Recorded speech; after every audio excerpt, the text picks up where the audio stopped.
মা বাবা কর্নেল শ্যামলী প্রধান আমাদের ক্যান্ডিডেট এবং আমাদের পার্টির নেতারা উপস্থিত আছেন। আর এখানে এই মাঠে যে সমস্ত কর্মী নেতৃত্ব সাধারণ মানুষ যারাই উপস্থিত আছেন তাদের সবাইকে লাল সালাম।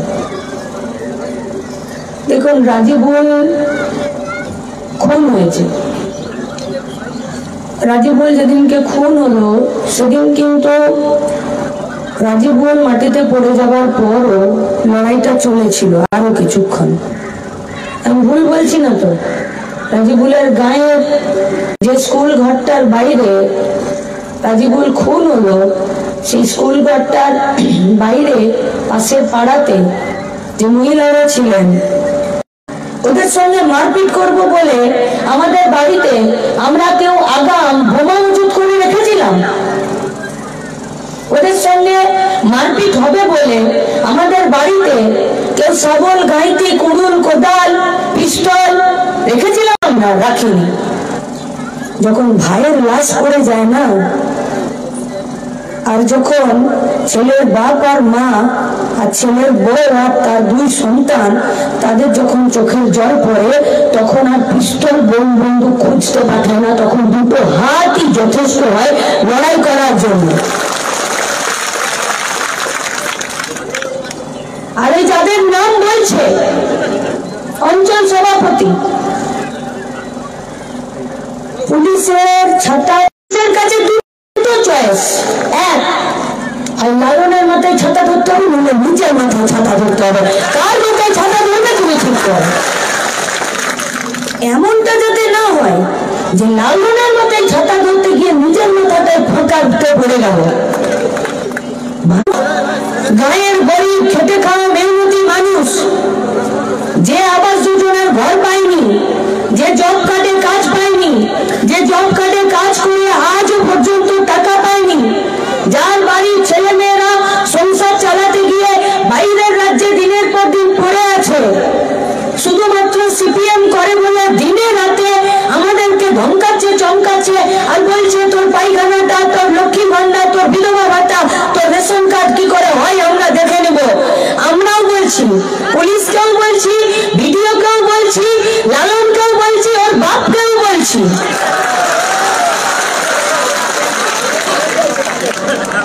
সবার তালিকা তৈরি করব আর সবাইকে নিয়ে লুটের টাকায় তোমার প্রাসাদ ঘেরবো। সেদিন দেখবো তোমার দিদির বুকে কত চোর আছে তোমাকে বাঁচায়।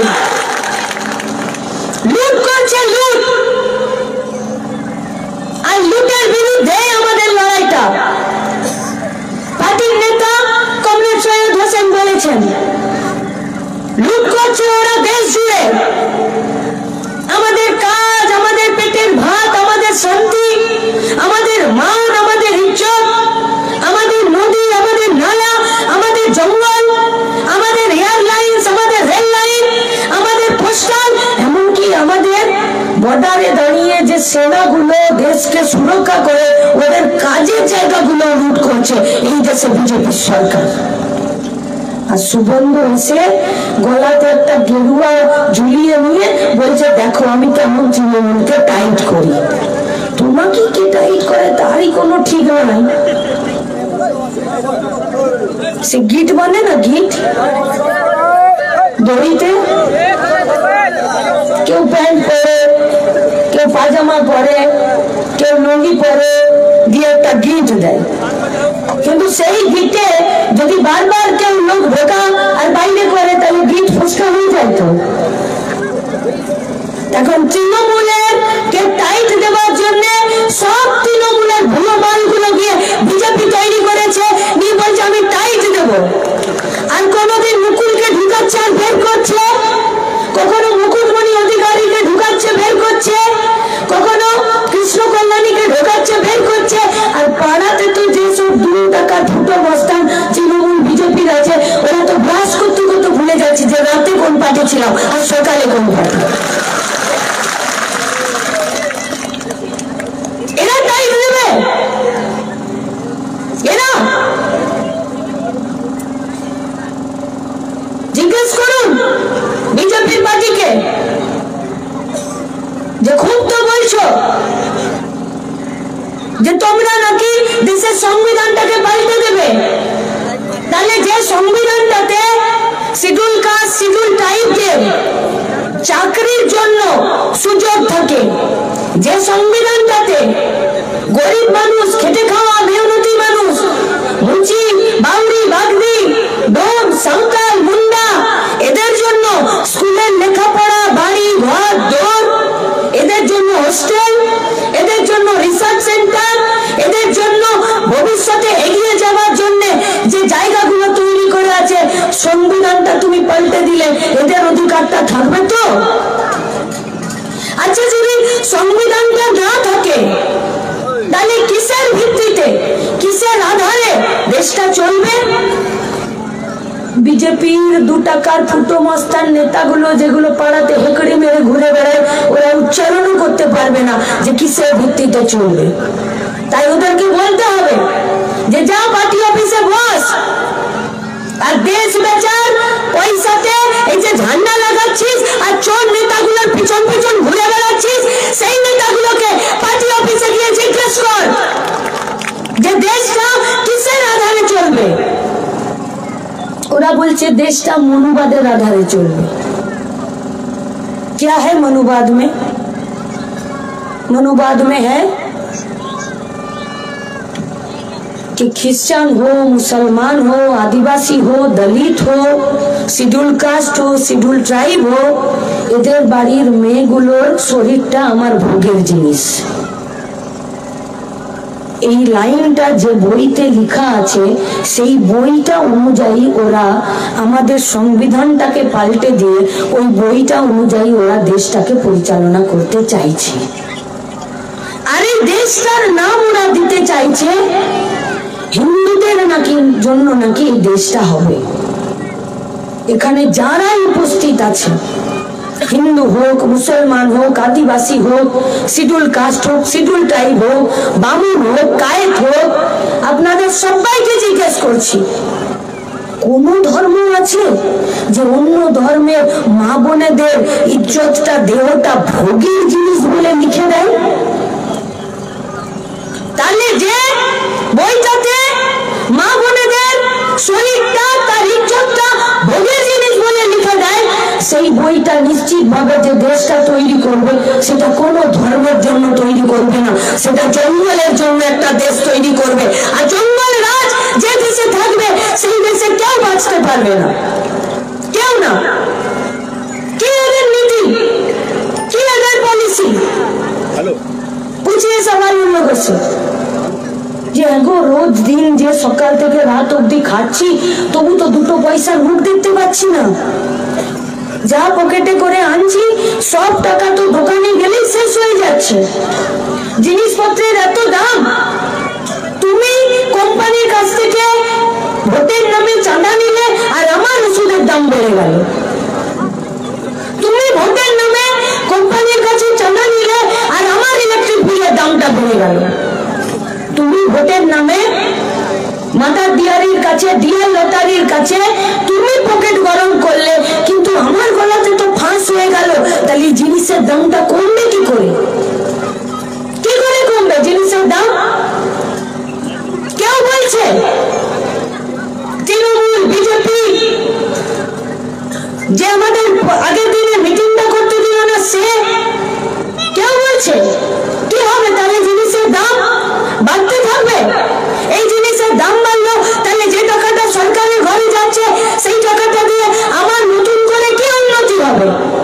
बनाने चला था बीजेपी का पार्टी मोदी पूरा देश को विश्व गुरु, और विश्व गुरु बनानोर नामे गोटा देशवासी के बोलছে এখন আর বিশ্বগুরু হয়ে লাভ নেই, থলি কিনে নাও আর 5 কিলো চালের জন্য রেশনের দোকানের বাইরে দাঁড়িয়ে যাও।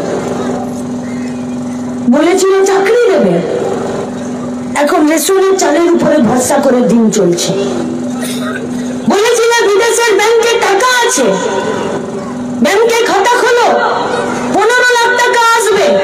এখন বলছো যে বছরে মাসে 5 কিলো করে চাল দেব। বলেছিলে যে সব বাড়িতে সব মেয়েদের তাদের মান সম্মান সুরক্ষিত হবে। আর তোমার পার্টির নেতা হুগলির জাঙ্গিপাড়াতে দুটো বাচ্চার মাকে বলছে যে ভোটে জিততে দে, তারপরে তোকে কেমন করে তুলে নিয়ে যেতে হয় দেখবি।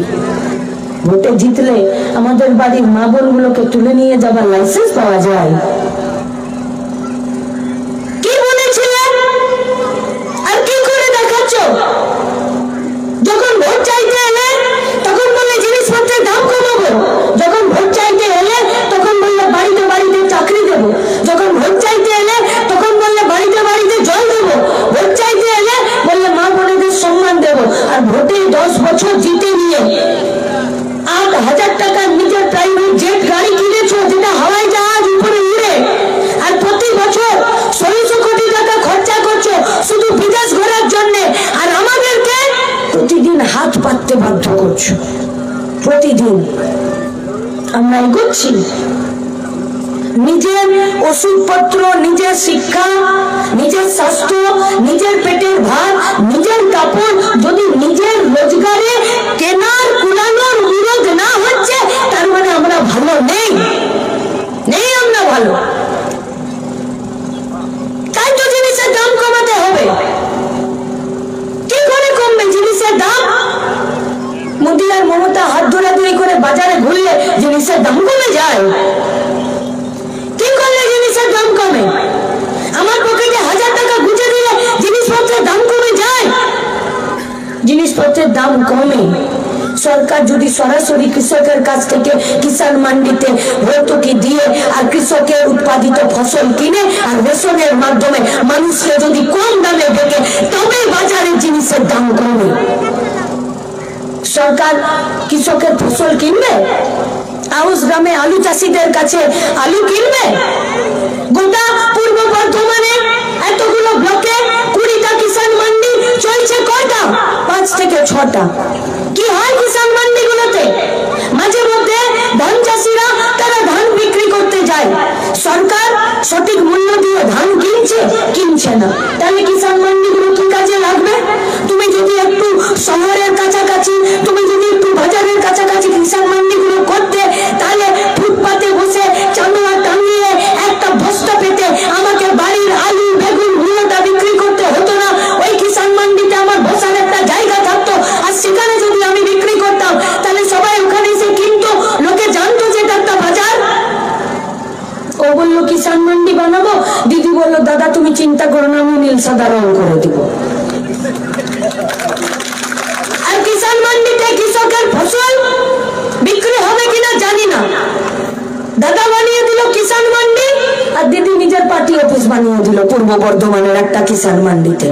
মানুষ যখন নিজেদের কোমরের দমে গেল, বললো আমার পয়সায় কিষাণ মান্ডি, তুমি পার্টি অফিস বানানো একে, তখন নাক খোপ দিয়ে পার্টি অফিস থেকে বেরিয়ে এসেছে। মানুষ যদি রুখে দাঁড়ায়, তাহলে যত বড়ই চোর ডাকাত হোক, এরা সাইজটা হতে বাধ্য। তাহলে কি করে কমবে? তুমি যদি কৃষকের কাছ থেকে ফসল না কেন, আরেকটা উপায় আছে, যদি পেট্রোলের দাম কমে যায় তবে। কি করে কমবে পেট্রোলের দাম? যখন মোদি সরকারে আসেনি, কংগ্রেসের সরকার, তখন গোটা দুনিয়ার বাজারে যে অপরিশোধিত তেল, যেটা পরে পেট্রোল হয়, তার পরিশোধন করে তাতে কিছু মিশিয়ে ডিজেল কেরোসিন পেট্রোল হয়, সেইটার আজ থেকে 10 বছর আগে দুনিয়ার বাজারে এটার দাম যা ছিল, তাতে আমরা তখন 70-80 টাকাতে আমাদের দেশে পেট্রোল আমরা কিনতাম। আর এখন গোটা দুনিয়ার বাজারে ওই পেট্রোলের দামটা ধরাম করে নিচে নেমে গেছে, কিন্তু আমার দেশে পেট্রোলের দামটা নামলো না, ওটা ধরাম করে উপরে উঠে গেল। পার্কে দেখেছেন? পার্কে বাচ্চারা খেলতে যায়, একদিকে যেই এই বাচ্চাটা বসে তখন ওই বাচ্চাটা উপর দিকে উঠে যায়, আর ওই দিকে যদি বসে তাহলে এই দিকে উঠে যায়। এটা একটা ব্যালেন্সের খেলা। যদি দুজন ঠিকঠাক ব্যালেন্সে চলতে পারে তাহলে খেলাটা মজার হয়। আর যদি ওইদিকে আম্বানি আদানির মোটা বন্ধু মোদি আর অমিত শাহকে বসিয়ে দেয়, তখন ভারতবর্ষের গরিব খেটে খাওয়া মানুষগুলো ওই দিকের ব্যালেন্স থেকে ছিটকে পড়ে যায়। তাই ওরা দাম বাড়ালো আর গোটা দেশের মানুষগুলো ছিটকে গেল। তাহলে দাম কমানো চাই তো। আজকে যা দুনিয়ার বাজারে পেট্রোলের দাম, তাতে এক একটা পেট্রোলের দোকানে, এক একটা পেট্রোল পাম্পে আমরা 44 থেকে 50 টাকাতে পেট্রোল কিনতে পারবো। আমি কটা মোটর সাইকেল চালাই যে আমি পেট্রোল কিনে নিব? তাহলে পেট্রোল ডিজেল কিনবে কারা? যারা ক্ষেতের থেকে বাজারে ফসল নিয়ে যায়, যারা ট্রাক্টর চালায়, যারা ট্রেনে করে এক জায়গার জিনিস অন্য জায়গায় নিয়ে যায়, যারা গাড়ি করে এক বাজারের জিনিস আরেক বাজারে নিয়ে যায়, কারখানা থেকে বাজারে, বাজার থেকে কারখানায় শ্রমিকদেরকে নিয়ে যায়, এলাকায় জিনিসপত্র পরিবহন করে, তাদের যদি জিনিসের দামটা কমে যায়, পেট্রোলের দামটা কমে যায়, খরচটা যদি কমে যায়, আর সরকার যদি কৃষকের কাছ থেকে ফসল ভর্তুকি দিয়ে কেনে আর সেটা যদি রেশনের মাধ্যমে দেয়, তাহলে বাজারের দোকানদারদের তাদের কলা ধরে তাদেরকে করকরি দেওয়া হবে আর জিনিসের দাম কমবে। কিন্তু দেশের সরকার, আমাদের রাজ্যের সরকার দাম কমাতে চাইছে? চাইছে না। কেন চাইছে না বলুন তো? কেন চাইছে না? কারণ গোটা দেশে সব জিনিসের উপরে ট্যাক্স আছে, যার নাম জিএসটি। এই যে আমি ঘড়ি পরে আছি, এইটাতেও জিএসটি আছে। এই যে আমার গায়ে অন্য আছে, এটাতেও জিএসটি আছে। তোমার বাড়ির বাচ্চার যে বই খাতাগুলো আছে, সেইটাতেও জিএসটি আছে। মিষ্টি, হসপিটালের বেড, অক্সিজেন সিলিন্ডার, তাতেও জিএসটি আছে, তাতেও জিএসটি আছে। এমনকি মুড়িতেও জিএসটি আছে। কিসে জিএসটি নাই জানো? পেট্রোল আর ডিজেলে জিএসটি নাই। জিএসটি নামে এই ট্যাক্সটা যদি থাকে, তাহলে সরকার তার ট্যাক্সটা নেবে। আর জিএসটি বলে যদি এই ট্যাক্সটা পেট্রোল ডিজেলে না থাকে, তাহলে সরকার ওই ট্যাক্সটা নেবে না। তাহলে এই ট্যাক্সটা নিচ্ছে কে? এই পয়সাটা যেটা 44 টাকার পেট্রোল 100 টাকায় পেট্রোল পাম্পে বিক্রি হচ্ছে, তাহলে বাড়তি 55 টাকা নিচ্ছে কে? এই বাড়তি 55 টাকা নিয়ে আম্বানি আদানি প্রত্যেক দিন নিজেদের ভুঁড়ি আর নিজেদের ছাতি আর নিজেদের আঙুল ফুলে কলা গাছ হচ্ছে, আর গরিব খেটে খাওয়া মেহনতি মানুষ দুবেলা পেট পুড়ে খেতে পাচ্ছে না। তাহলে মোদি আর দিদির আম্বানি আদানিকে টাইট দেওয়া উচিত যে তোমাকে আমি 55 টাকা দিব না। এই 55 টাকা তাহলে সরকার নেই, কারণ গরিব মানুষ যদি কষ্ট করে 44 টাকার পেট্রোলটা 100 টাকায় কিনছে, তাহলে 50 টাকাটা সরকারের থাক। ওগুলো বানিয়ে দিদি আর মোদির সঙ্গে আম্বানি আদানির খুব পিরিত, কাঁঠালের আঠা, তেলেও ছাড়ছে না, জলেও ছাড়ছে না। তাই দুনিয়ার ভাইপো ভাগারে যায়, দিদির ভাইপো ভালো থাক, এই সূত্রতে আর এই নীতিতে পেট্রোল ডিজেলের দাম কমছে না। আর পেট্রোল ডিজেলের দাম যদি না কমে, জিনিসের দামও কমবে না। তুমি বাঁচবে কি করে? আমি বাঁচবো কি করে? সৎ পথে একটা রোজগার করে, সৎ পথে রোজগার দিচ্ছে। যতদিন এই লালন শেখরা থাকবে, ততদিন পশ্চিমবঙ্গের বেকার ছাত্র যুবকের সৎ পথে রোজগারের জায়গা হবে না। এই অনুব্রতর কথা বলছিল তাপসেরা, যে অনুব্রতরা ছিল, এরা গরু পাচার করেছে। আমাকে বলুন তো, অনুব্রত নিজে ট্রাক চালাতো যে গরুগুলোকে টেনে টেনে ট্রাকের ডালাতে চাপিয়ে দিত, নাকি নিজে ট্রাক থেকে গরুগুলোকে নামিয়ে দিয়ে আর বর্ডারে পার করে দিত, থুতু দিয়ে টাকা গুনতো? অনুব্রত নিজে করতো? করতো না। তাহলে কার দমে করতো?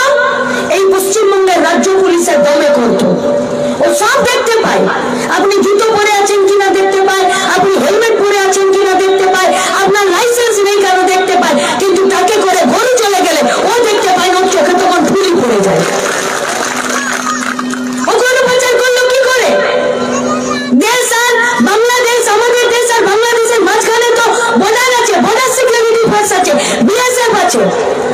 তাহলে তো ওদের এই চুরিটা ধরার কথা, কিন্তু ধরবে না, কারণ দাদা দিদিতে খুব পিরিত, কাঁঠালের আঠা, চট করে কাউকে ধরবে না। তাহলে এত গরু পাচার করলো কে? এত গরু পাচার করলো পুলিশ, এত গরু পাচার করলো অনুব্রত, এত গরু পাচার করলো তৃণমূল, আর এত গরু পাচারের সাথে আমার আপনার বাড়ির বেকার ছেলে মেয়েগুলো যারা সৎ পথে রোজগারের জায়গা পেল না, বাড়িতে দেখলো বুড়ো বাপ ওষুধের অভাবে মরছে, বাড়িতে বাচ্চা ছেলে মেয়ে ভালো করে খেতে পারছে না, বইয়ের বছরে দুটো ছুটির ছাপা কিনে দিতে পারছে না, আর কোথাও কাজ নেই সৎ পথে, তখন তারা বাধ্য হলো অনুব্রতর সঙ্গে গরু চড়িতে আর পাচারের নাম লেখাতে। যতদিন এরা থাকবে ততদিন গোটা পশ্চিমবঙ্গের বেকার ছেলেমেয়েরা কাজ পাবে না সৎ পথে। তাই এমন কেমন দেখতে আমি জানি না, আরো দেখতে ভালো হলো বা খারাপ হলো তার জন্য ওর সাথে আমাদের লড়াই নেই। অনুব্রত কেমন দেখতে টিভিতে দেখেছি, কিন্তু ও কেমন দেখতে তাতে ওদের সাথে আমাদের লড়াই নেই। আমাদের লড়াই আছে ওদের নীতির বিরুদ্ধে, আমাদের লড়াই ওদের পলিসির বিরুদ্ধে, আমাদের লড়াই ওদের লুটের বিরুদ্ধে। আর যতদিন ওদের লুট চলবে ততদিন পশ্চিমবঙ্গের গায়ের বেকার ছেলেমেয়েরা সৎ পথে রোজগারের মাথা তুলে বাঁচার জন্য একটা কাজের জায়গা পাবে না। তাই ওদেরকে হারাতে হবে। তাই কি বলে গেল মমতা ব্যানার্জি বীরভূমে এসে মিটিংয়ে, যে বদল কুতকুত ভাইটা আমার নাই তাই তোমরা সব বেড়ে গেছো। কি বলে গেল? বলে দেখবেন ভোট পার হবে আর বলে ওরা অনুব্রতকে ছেড়ে দিবে। মিডিয়ার দম নেই ওকে জিজ্ঞেস করার যে তুমি কি করে জানলে, তাহলে কি শুভেন্দুর সঙ্গে তোমার রাতে ফোনে কথা হচ্ছে যে ভোট পেরোলে ওকে ছেড়ে দিবে? কি বললো? বললো যে ও বেরিয়ে এসে কালকে যে বিজেপি করবে না কেউ জানে না। মমতা ব্যানার্জি বললো, রাজ্যের মুখ্যমন্ত্রী বললো যে অনুব্রতকে নাকি ভোট পেরোলে ইডি সিবিআই নাকি ছেড়ে দেবে। মমতা ব্যানার্জি বললো যে অনুব্রতকে ছেড়ে দিলে ও নাকি বিজেপি করবে। তাহলে যে ভাগাড়ের মাল এতদিন তৃণমূলে ছিল সেই ভাগাড়ের মালই এবারে বিজেপি করবে, সেই ভাগাড়ের মালই বিজেপি করবে। আমরা কি চাইছি? আমরা দেখুন গোটা পূর্ব বর্ধমান, অবিভক্ত বর্ধমান, এদিকে বীরভূম, ওদিকে নদিয়া, ওদিকে বাঁকুড়া, ওদিকে হুগলি, ওদিকে আরামবাগ, এই গোটা এলাকার আমাদের অসংখ্য কমরেড আছে। ওদিকে ঝাড়গ্রাম, কাউকে নেতাই কাণ্ডে, কাউকে সুচপুরের কাণ্ডে, কাউকে রাইনাতে, কাউকে খন্ডঘোষে, কাউকে বর্ধমানে, কাউকে জামুরিয়াতে, এরা সবকে মিথ্যে মামলা দিয়ে জেলে ভরে রেখেছে, কান ধরে উঠবোস করতে বাধ্য করেছে প্রকাশ্যে যে বললো তুমি আর সিপিএম করবে না। ধীরেন লেটকে করায়নি বীরভূমের কান ধরে উঠবোস, ঝাড়গ্রামে শালবনীতে, জঙ্গলমহলে আমাদের পার্টির নেতাদেরকে কর্মীদেরকে নিজের বাড়ির বাইরে পোস্টার লাগাতে বাধ্য করেনি এরা যে লেখো পোস্টার যে কাল থেকে আর আমি সিপিএম করবো না। 12 বছর 14 বছর আমাদের কর্মীরা, আমাদের কমরেডরা জেলের ভিতরে আছে, সাজা শেষ হয়নি, মরে গেল, কারো হাতের অপারেশন হলো, কারো হাত পা ভেঙে গেল, কারো বউ মরে গেছে দেখতে পাইনি, কারো মেয়ে বড় হয়ে বিয়ে হয়ে গেল বাড়িতে আসতে পারিনি। কিন্তু আপনাদেরকে আমরা কথা দিতে পারি যতগুলো কাণ্ড হয়েছে আর যতগুলোকে আমাদের মিথ্যে কেস দিয়েছে, 12 বছর হোক আর 14 বছর হোক, জেলে আমাদের কর্মীরা গেছে, কিন্তু আমাদের নেতারা কেউ বলবে না যে আমাদের কর্মীরা জেল থেকে বেরিয়ে এসে অন্য কোনো পার্টি করবে। আমাদের কর্মীরা বেরিয়ে আসবে, লাল ঝান্ডা নেবে, আবার রাস্তায় দাঁড়াবে, আবার রাজিবুলের মতন শহীদ হওয়ার তালিকাতে তারা নাম লিখাবে।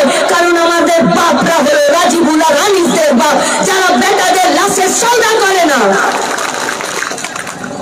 তাই আপনাদের কাছে আমাদের আবেদন, লুটের বিরুদ্ধে দাঁড়াতে হবে, লুটের বিরুদ্ধে জিনিসপত্রের দাম কমাতে হবে, সৎ পথে রোজগার করে মাথা উঁচু করে বেঁচে থাকার মতন একটা রোজগার করতে হবে, আর সেই রোজগারের একটা সচ্ছলতার সাথে জায়গা পেতে হবে। মা বোনেদের মান সম্মানকে রক্ষা করতে হবে, যদি রক্ষা করতে না পারে তাহলে পুলিশকে বলতে হবে যে অপমান করেছে তাকে হিড়হিড় করে টেনে নিয়ে জেলে যাও, আর যদি না নিয়ে যেতে পারো তাহলে কালকে মা বোনেরা তোমাদেরকে হিড়হিড় করে টেনে থানা থেকে বের করে উচিত শিক্ষা দেবে। তাই আপনাদের কাছে আমাদের আবেদন, যে পশ্চিমবঙ্গে যদি বাঁচতে হয় তাহলে লড়তে হবে, আর কোনো উপায় নেই। গতকাল টিভি দেখেছেন তো মুর্শিদাবাদের ভোট, মুর্শিদাবাদের ভোট দেখেছেন তো কি হলো, দেখেননি? শুধু ক্যান্ডিডেট নয়, পার্টির সেক্রেটারি মোহাম্মদ সেলিম বুথে ভুয়ো ভোটারকেও টেনে বার করেছে। আর যে বেশি দাদাগিরি করছিল তাকে বলছিল যদি খেতে খেতে চাস তাহলে জায়গা দেবো, যদি ভোট লুট করতে আসিস আর লুটে খেতে চাস তাহলে ঘাড় ধাক্কা দেবো। আর এই পশ্চিমবঙ্গে এবারের ভোটে ঘাড় ধাক্কাই চলবে।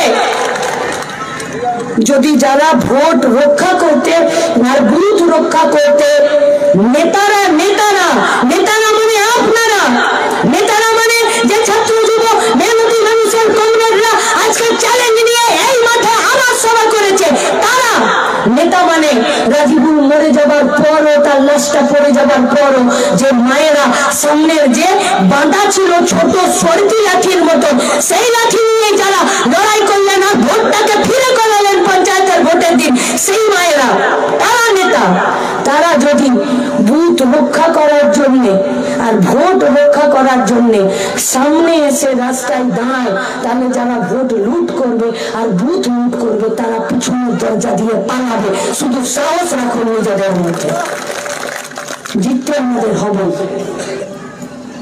মানুষের ভোটেই জিততে হবে, গণতান্ত্রিক পদ্ধতিতেই জিততে হবে, শ্যামলী প্রধানকেই জিততে হবে। শ্যামলী প্রধান আমাদের কাছে আমাদের পার্টির মুখ, আমাদের পার্টির আদর্শ। শ্যামলী প্রধানরা কখনো বিকিয়ে যায় না, শ্যামলী প্রধানরা চোখে চোখ রেখে লড়াই করতে পারে, শ্যামলী প্রধানরা এই বার্তা দিতে পারে যে লুটে খাওয়ার সাবধান, খেতে খাওয়ার জোট বাড়ছে। শ্যামলী প্রধানরা পঞ্চায়েতের টাকা চুরি করে নিজেদের 4 তলা বিল্ডিং বানায় না। শ্যামলী প্রধানরা এলাকার গরিব খেটে খাওয়া মেহনতি মানুষের জন্য বিডিওর চোখে চোখ রেখেও কথা বলতে পারে, ডিএমএসপি কেও তাদেরকেও হাত মুড়তে বাধ্য করতে পারে। তাই শ্যামলী প্রধানদেরকে জিততেই হবে আর পার্লামেন্টে পাঠাতেই হবে, কারণ পাড়ার কথা পার্লামেন্টে পৌঁছে দেবার জন্য আমাদের যে মুখ, আমাদের যে গলা, আমাদের যে মাথা, সেইটা হচ্ছে কমরেড শ্যামলী প্রধান। আর শ্যামলী প্রধানকে কাস্তে হাতুড়ি তাড়াতেই ভোটটা দিতে হবে। আর জিততে যদি হয় তাহলে একা তৃণমূলকে হারালে চলবে না, বিজেপি সমেত তৃণমূলকে হারাতে হবে। ডিম সমেত মাকে বিসর্জন দিতে হবে, ডিম রেখে মাকে বিসর্জন দিয়ে কোনো লাভ নেই, কারণ মায়ের বিসর্জন হবে আর ডিম যদি থেকে যায় তাহলে ওই ডিম ফুটে যে ছাপ বেরোবে সেই চোর মায়েরই ছাপ বেরোবে। তাই তৃণমূলকে হারাতে গেলে বিজেপি সমেত হারাতে হবে। তাই সব ভোট কাস্তে হাতুড়ি তারায় কমরেড শ্যামলী প্রধানকে দিতে হবে, বাঁচার জন্য, মান সম্মান নিয়ে বাঁচার জন্য, সৎ পথে রোজগার করে বাঁচার জন্য, পঞ্চায়েতকে বাঁচানোর জন্য, আউশ গ্রামকে বাঁচানোর জন্য। রাজিবুলের মা বাপকে আমরা এটুকু তো কথা বলতে পারি, দিতে পারি যে অনেক চোখের জল ফেলবে মা। এবার অসংখ্য রাজিবুল আমরা দাঁড়িয়ে আছি, যে কাজ রাজিবুল আধা রেখে গেছে সেই কাজ আমরা পুরো করে ছাড়বো। আর এই আউশ গ্রাম থেকে শ্যামলী প্রধান জিতে পার্লামেন্টে যাবে আর অসংখ্য রাজিবুলদের বিচারের জন্য, ইনসাফের জন্য। তাই ইনসাফের দাবিতে, বাঁচার দাবিতে, পেট পুড়ে খাবার দাবিতে, দেশকে বাঁচানোর লড়াইয়ে আসুন। মাঝখানে 4টা দিন, তারপরে 2টো দিন বুথের বাইরে, কোমরে আঁচল, কাঁধে গামছা, ভোট কাস্তে হাতুড়ি তারা। যে লুট করতে আসবে আসবে তো ভাই হেঁটে, কিসে যাবে দায়িত্ব নিজের। পাশে লেখা থাকে নালের দায়িত্ব আরোহী। যারা লুট করতে আসবে তারা নিজেরা ফেরত যাওয়ার ব্যবস্থা করবে, যারা সৎ পথে ভোট দিতে আসবে তাদেরকে 1 গ্লাস জলের জন্য আমরা দাঁড়িয়ে থাকবো। ইনকালাব জিন্দাবাদ, লাল ঝান্ডা জিন্দাবাদ।